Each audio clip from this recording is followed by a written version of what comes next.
untuk sesi pertama. Silakan Bapak Ibu, kalau ada yang mau ditanyakan. Ada yang mau bertanya? Iya, Pak Wisnu, silakan. Sepertinya tadi mic-nya tidak cukup. Maju. Panitia barangkali ada mic lagi? Oh, ada mic-nya punya. Oke, silakan. Dari nanti langsung kita pertanyaan dulu, baru nanti kita jawab bersama dalam satu sesi. Silakan Pak Wisnu dari DPC Mojokerto. Salam berkah yang Maha Kuasa. Perkenalkan saya Wisnu Lamwijaya, Ketua DPC PJTI Kota Mojokerto. Setelah kami menyimak dan mengamati apa yang disampaikan oleh Prof. Tris, di sini kami tidak menyampaikan pertanyaan, tapi permintaan. Segala apa yang disampaikan nilai tadi, kami mohon dengan segala hormat nantinya bisa dibagikan kepada kita melalui DPC dan nanti bisa kita sampaikan ke anggota PJT yang ada. Karena mohon maaf, sebagian dari anggota PJT ini kebanyakan juga dari luar yang notabene bukan warga sendirian, biar semua memahami sejarah berdirinya PJTI. Saya kira itu yang kami sampaikan, mudah-mudahan di ACC. Terima kasih. Assalamualaikum warahmatullahi wabarakatuh. Selanjutnya ada yang mau disampaikan kembali? Kami buka untuk dua penanya, satu termin saja. Dua penanya lagi. Satu termin, dua penanya. Silakan Pak Mahmud dari DPC Sidoarjo. Salam atas berkat rahmatullah wabarakatuh. Mewakili teman-teman DPC Sidoarjo, walaupun saya dari DPD dan belum DPP, karena saya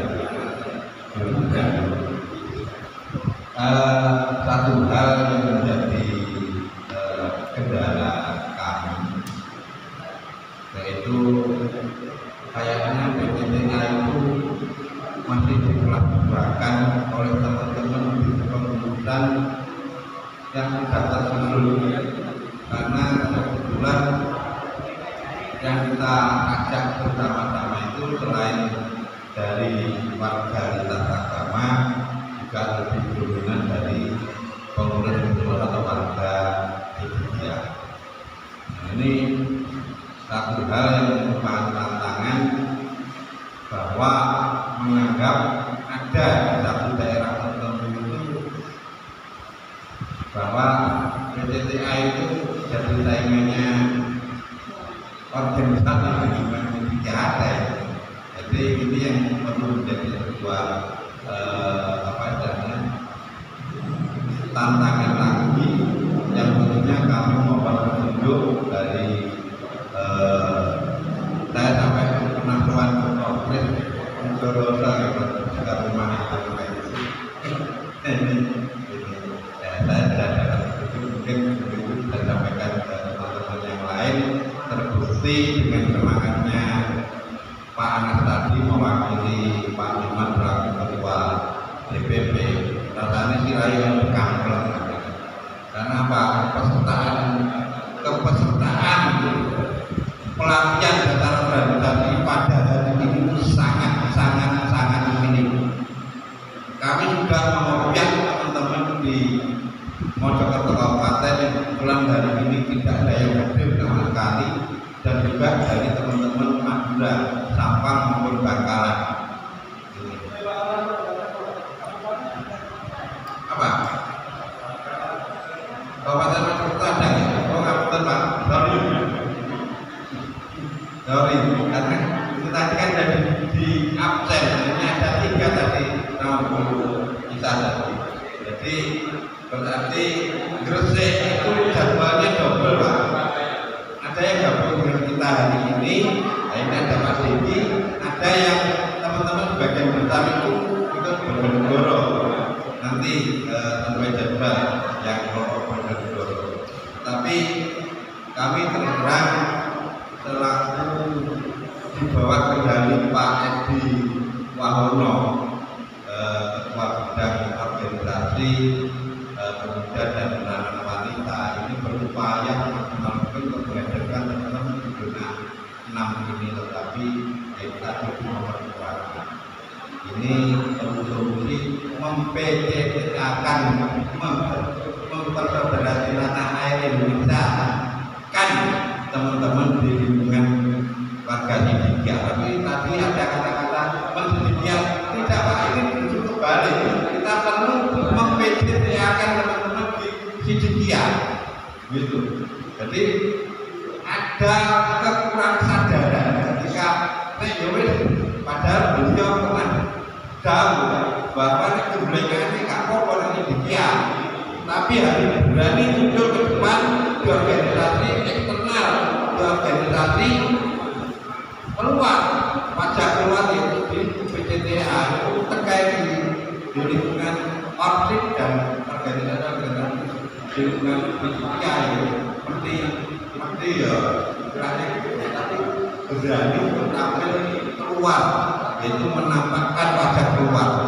Ini unek-unek mohon bisa ditanggapi apakah nanti oleh Profes atau juga oleh Pak. Assalamualaikum warahmatullahi wabarakatuh. Salam sejahtera bagi Allah.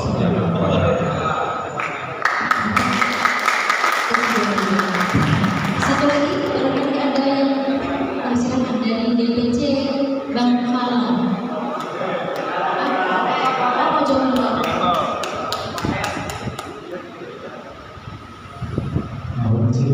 Sama di sini saya mohon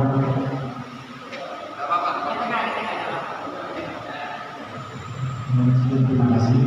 Saya Prami dari PCPA Indonesia Kabupaten Mojokerto.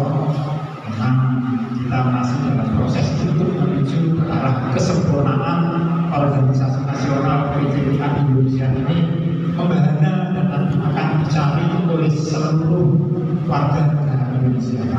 Kita di sini berterima kasih diberikan pembekalan untuk semakin kuat daya kita berjuang melalui jalur cinta tanah air Indonesia melalui bendera PCPA Indonesia. Semoga Allah Taala meridhoi. Di sini saya akan menyampaikan beberapa pilihan karena di daerah-daerah PCPA Indonesia ini didominasi oleh warga Sidikiyah. Tetapi di balik itu ada mutiara-mutiara pengurus lain yang di luar Sidikiyah. Untuk itu, misalnya kami dari Kabupaten atau Kota Mojokerto, banyak tokoh-tokoh yang di luar sana itu ternyata juga merasa itu satu frekuensi dengan kita. Untuk itu, alangkah baiknya bila mana kita itu merapat, mendekat dan sering bersilaturahmi kepada pengurus-pengurus luar Sidikiyah ataupun di luar agama Islam. Karena apa? Kita nanti besar bukan karena visi dunia, tapi karena persatuan kita bersama. PCPA bukan miliknya umat Islam khususnya Sidikiyah, tapi perwakilan dari agama Kristen, Islam, Hindu, Buddha, dan kepercayaan atau Konghucu itu adalah semuanya adalah elemen satu kekuatan. Untuk itu, yang saya rasa secara pribadi, teman-teman dari pengurus itu rata-rata ada tawaran dari pengurus yang non-Islam. Itu kadang kita merasa menjauh. Dalam arti, ketika kita berkenan itu silaturahmi, berkunjung ke dalam beliau, itu adalah sebuah silaturahmi yang nanti membawa keakraban secara moral maupun batin, yang nantinya bisa bersilaturahmi sebagai bentuk kasih kita akan bermasa cinta tanah semakin bisa berkembang, sehingga seolah-olah kesannya kita bisa bukan karena Sidikiyah kita sebagai murid sangkut merakasa PCPA Indonesia, tapi karena kita satu keluarga besar Indonesia Raya melalui bendera PCPA Indonesia. Itu yang sekiranya nanti perlu untuk kita tekankan bersama. Terima kasih atas kesempatan yang diberikan kepada kita, khususnya kepada beliau Bapak narasumber dan juga DPP PCPA Indonesia. Salam rahayu. Terima kasih. Terima kasih sekali lagi. Aplaus untuk seluruh peserta yang lebih dahulu. Mohon izin Prof, sepertinya yang ketiga-tiganya ini butuh support, bukan bertanya tapi butuh support, dan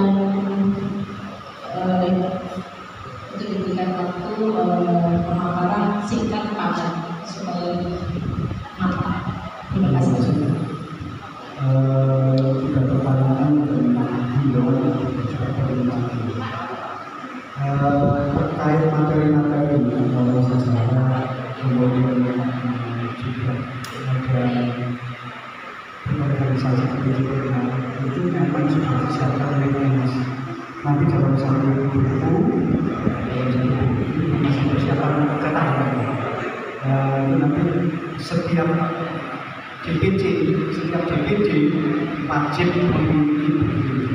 Wajib. Karena memang harus dipelajari bersama. Caranya bagaimana? Ya di masing-masing organisasi itu, di masing-masing kepengurusan organisasi, kalau bisa dibahas, diajak mungkin bicara ini. Nah itu nanti sudah disiapkan aja. Jadi materi sudah dikumpulkan, sudah disiapkan. Kemudian terkait dengan apa yang disampaikan hingga teman kita tadi yang misinya mungkin, ya, misinya mungkin nanti saya jawab secara bersama-sama aja. Begini, ya. DPCPA ini jelas tegas sang pemrakarsa itu adalah Bapak Ibrahim Muhammad Putih. Beliau adalah guru besar di salah satu pesantren, yaitu pesantren Majma'ah Akhir Sidikiyah. Sudah menjadi kewajiban murid-muridnya untuk taat dan patuh pada ajaran-ajaran kebaikan itu untuk melaksanakan. Jadi sudah sepantasnya dan wajib setiap murid dari Pak Yai untuk beraktivitas di PCDA Indonesia ini. Itu konteks keanggotaan warga Sidikiyah di PCDA. Tapi ingat, PCDA ini organisasi kebangsaan, bukan organisasi agama.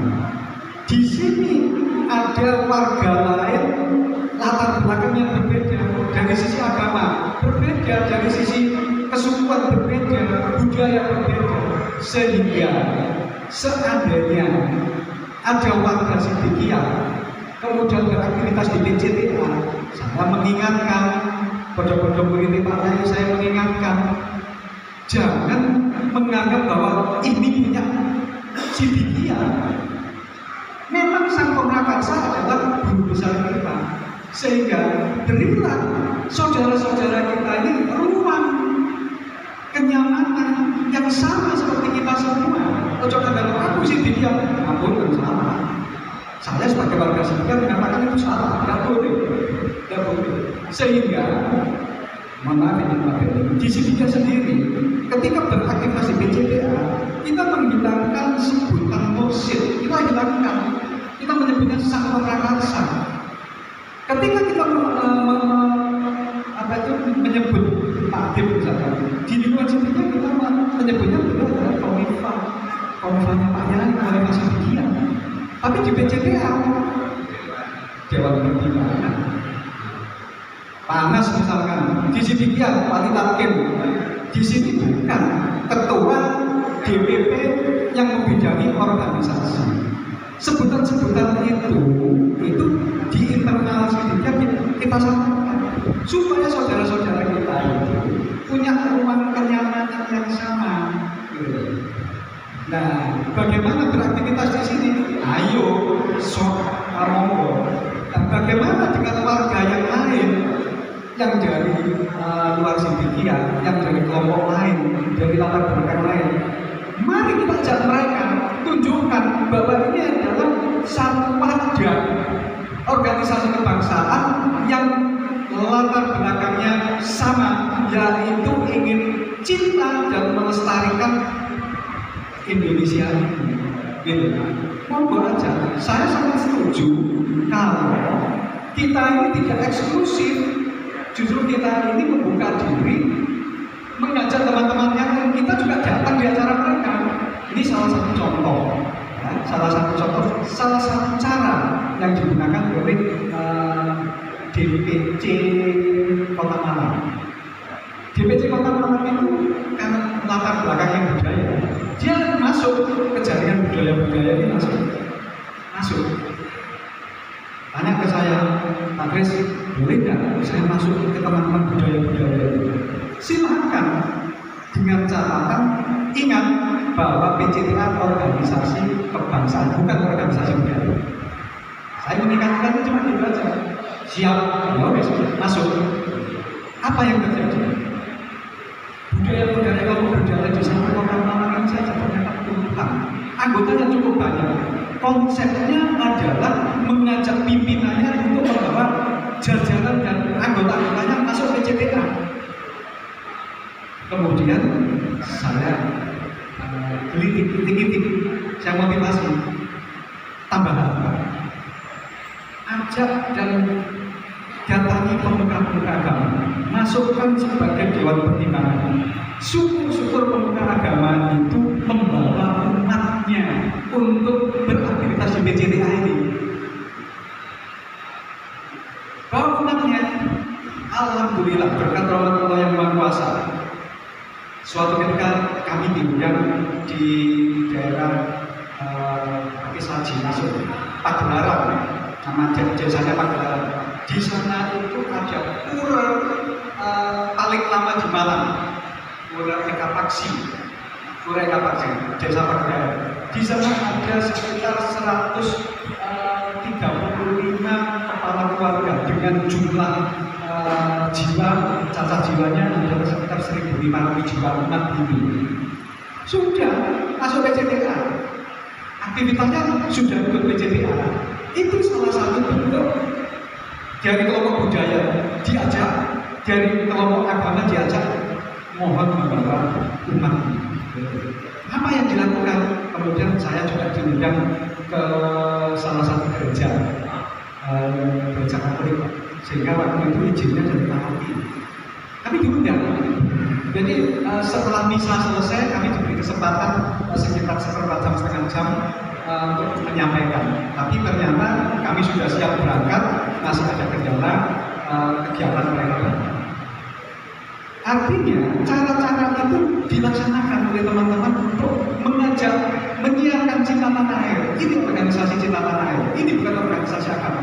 Walaupun latar belakang masing-masing tokoh-tokohnya agamawan.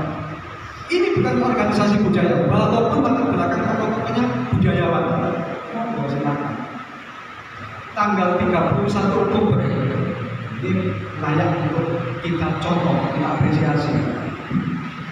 Pengurus Malang yang jumlahnya beberapa orang, beberapa gelintir itu, saya katakan gelintir karena nggak lebih dari 10 orang, melaksanakan kegiatan menggandeng saudara-saudara dari kelompok budaya, kelompok agama, dan kemudian para mahasiswa. Malang itu kebetulan jumlah mahasiswanya juga. Dilaksanakannya di DOM UMM, Universitas Muhammadiyah Malang. Ya. Peserta yang hadir 8.600 untuk pertama kalinya sama-sama mengucapkan sumpah jati diri bangsa.